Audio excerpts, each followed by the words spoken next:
Hello, everyone, and welcome again to another Teacher Joseph podcast. Today, I want to talk a little bit about pubs in the UK. Okay, so first of all, I just want to tell you that somebody somewhere has decided that beer has too much foam on the top. And in order to help the environment, a decision has been made to cut off a lot of foam on the top of the beer. Now, I'm not sure this is a manufacturing thing. I think the amount of foam is generated by the way in which bar staff pour the beer. So, they have to hold the glass at an angle. They have to tilt the glass. Tilt just means to hold something at an angle. So they have to tilt the glass in order to avoid having too much foam in the glass. And from what I can see, having lived around the UK, it's an art form. Very few people are trained correctly anyway to give us a drink with little foam. So they've decided that too much foam is bad for the environment and is also very bad for our health. So beer in the future is going to be more or less foamless, or just with a tiny little drop. And that is going to be kind of sad for a lot of people, because it means their beer will look flat. Now, flat beer means all the gas is gone, so it kind of tastes disgusting. If you leave beer sitting for 10, 15 minutes, it just, it loses its appeal. We use that word with Coca-Cola as well. If you leave a glass of Coca-Cola sitting for a few hours, it's just not nice. It becomes flat. So we often say, don't leave the lid off the Coca-Cola, the bottle lid or the bottle cap. Don't leave the cap off the Coca-Cola, because it'll go flat. That's how we say that. So when you get your beer the next time and you look at it here in the UK and you think, that looks a bit flat, it probably isn't. It's probably just the way they've poured it to protect the environment.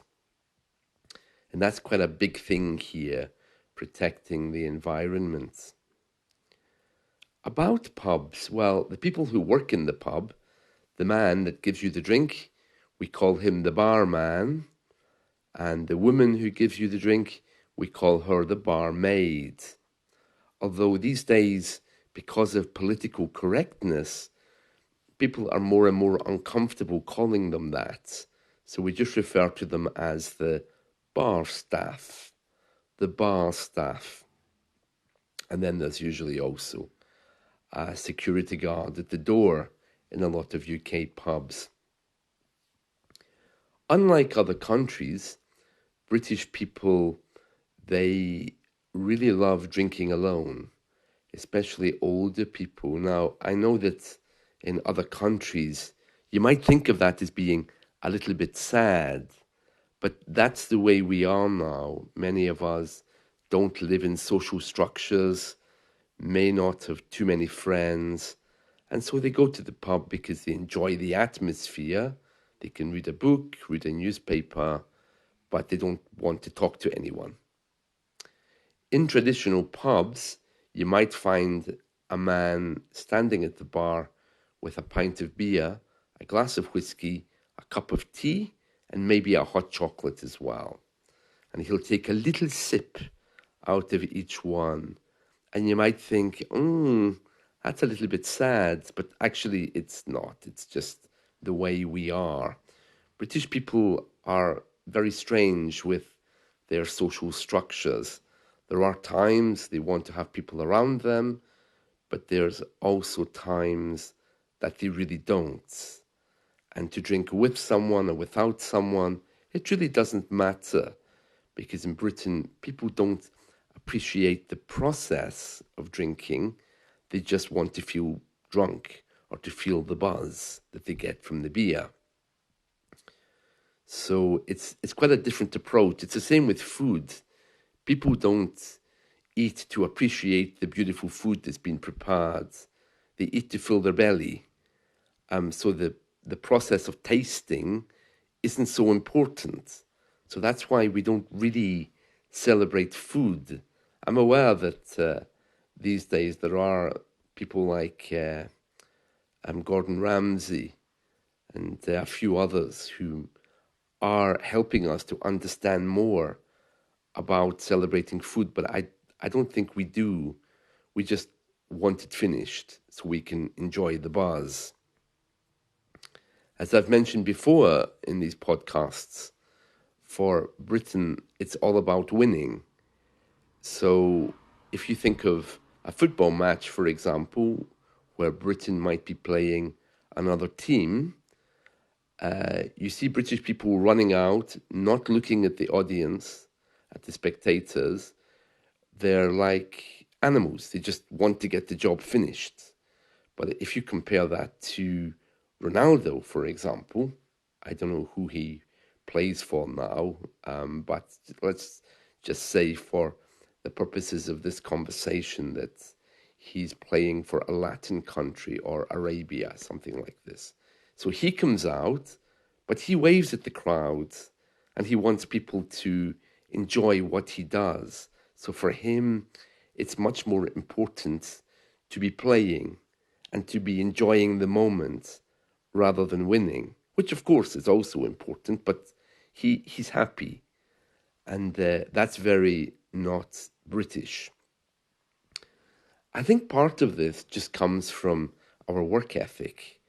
In our history, British people were trained to work, not to let emotion get in the way, not to let anything get in the way, just to win.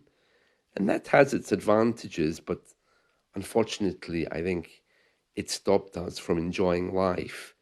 And I think more and more people now are aware of that, especially after COVID, when we've been locked up for some years and been unable to live in the way that we want. For me personally, I'm in my 50s now, and it's only now that I'm really beginning to appreciate taste, whether that is the taste of good food or the taste of a beautiful coffee. I think I realize now that taste doesn't come from the actual food, it comes from our minds, because many of you, I think, probably have memories of tasting things when you were younger. For example, you might remember your mother's favorite dish or the potato omelette your mother made and how beautiful that was.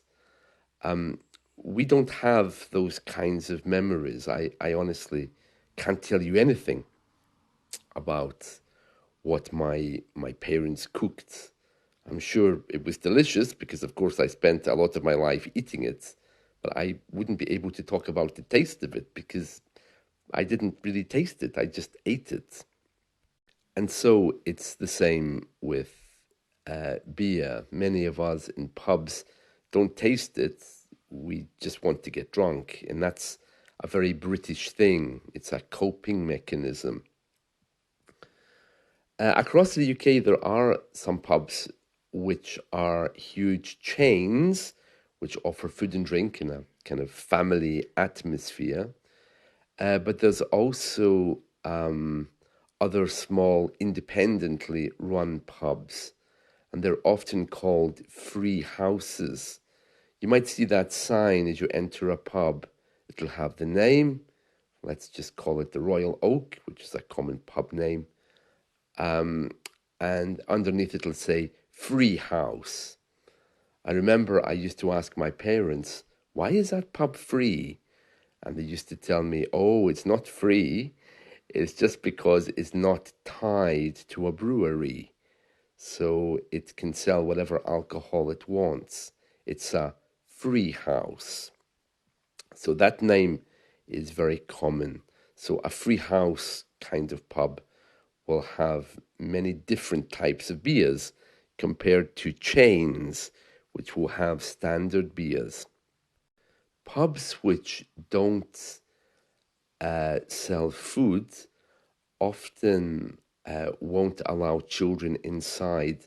So you should look for the signs before you go in to make sure that they're family friendly.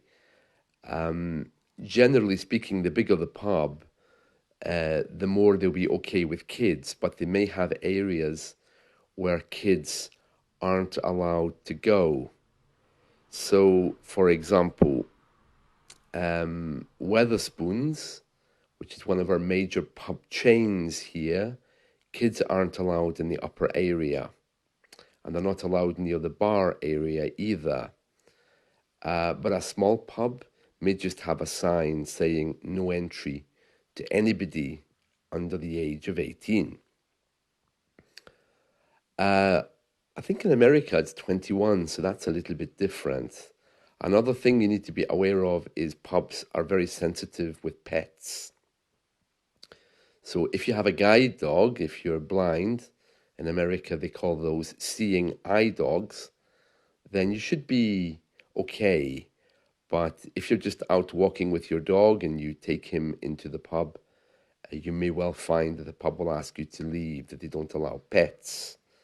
You might be allowed to sit outside with the pet if they have a beer garden or seats outside, but you wouldn't be allowed to take the dog inside. So that's a bit of an issue as well for some people. More and more pubs now have table numbers with applications where you can order online, especially the bigger ones. But if not, you'll be expected to go to the bar and place your order. Now, this can be a little bit uncomfortable for many people. In some small pubs across the UK, they won't have soft drinks. So if you go into a pub, for example, a very small pub, I mean, and you say, can I have a mineral water?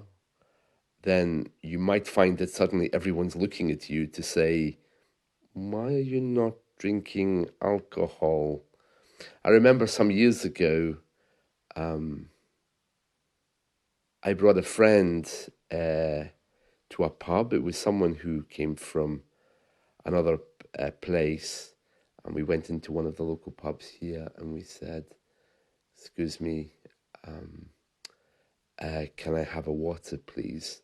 And the whole place just died and looked directly at us, and the barmaid said, oh, we don't serve water. Sorry. I said, well, what about a Coca-Cola? And there was a really frosty silence. And she said, yeah, I can get you a Coca-Cola. I said, okay, can you put some lemon in it? And the response was, look, this isn't a fruit and veg market. We don't have that kind of thing here. So you can hear some pubs are very parochial. They have the same customers every day, and they're not really so open to strangers. And in very small communities, it will be noticed quite quickly that you're not from there, that you're just passing through. There's nothing wrong with that, but it's just something to be aware of. But the larger pubs in the cities are so accustomed to tourists that you get everything you want. You know that British people have a bit of a weird relationship with alcohol, as I mentioned earlier. This is Pride weekend in the UK, so there's parties all across this part of the country. I think in other parts of the country, they have Pride on different days. So a lot of alcohol will be consumed. And apparently they're saying that the LGBTQ community as a group has a lot of issues with alcohol because it's their way of dealing with perhaps deeper issues that they haven't looked at in their lives. Young LGBT people are 90% more likely to drink alcohol than anybody else, which is a little bit strange. I'm not sure if anyone's actually dealing with that. I mean, it's very difficult because you can't just say, okay, LGBTQ people, you can't drink anymore. That would be very undemocratic. So it's about education and trying to let people know that the amount they drink isn't good for their bodies or their mental health. So yeah, I don't know how they'll deal with that. Apparently, 45% of LGBT individuals between the ages of 18 and 28 have reported consuming 5 or more drinks in one day. To be honest with you, it's rather sad that they're saying LGBT people do that and they're kind of ignoring the rest of the population, because I think people here really do have a problem with alcohol. Many people, but it's so much part of our culture that nobody stops to think about it. And in some areas of the UK, drinking is also tied into masculinity. It's about, I'm a man, I can drink, and I can hold my drink. And this kind of attitude is deadly. Thankfully, younger people now are beginning to understand more about it, but even for them, I think it's something which is passed on through the generations. It's very hard for them to avoid drinking, especially if they live in a small community. So, yeah, lots to think about there, lots to think about. But yeah, pubs are generally safe in the UK during the day. At night time, I'm not so sure. The smaller ones are in your own community, but big city pubs, you could easily, for example, get pickpocketed, have your wallet stolen, or maybe get into an argument or discussion that you would rather not be in if you were without alcohol. And that's it. So that's a little guide to some of the pubs in the UK. So my advice to you is enjoy yourself, but just be aware at all times of where you are and what you're doing. Again, don't be surprised if you find a number of people with what you might consider to be odd behaviors around you, because there's a lot of anxiety around drinking in bars in the northern part of the UK. Clearly, it's something which people are quite uptight about. You can see their faces as they approach the bar. You can see the kind of stress. Whereas in the south, around London, it's a perfectly lovely experience to go into a bar, order a drink, and relax. But there's other problems there, of course, in terms of who's around you, because there's a much more of a diverse group that you may not be comfortable with. Loud football supporters, maybe, or people of other ethnicities. So, yeah, again, you just have to be aware of where you are. That's it from me. I hope you've enjoyed this. Let's talk again soon. See you. Bye.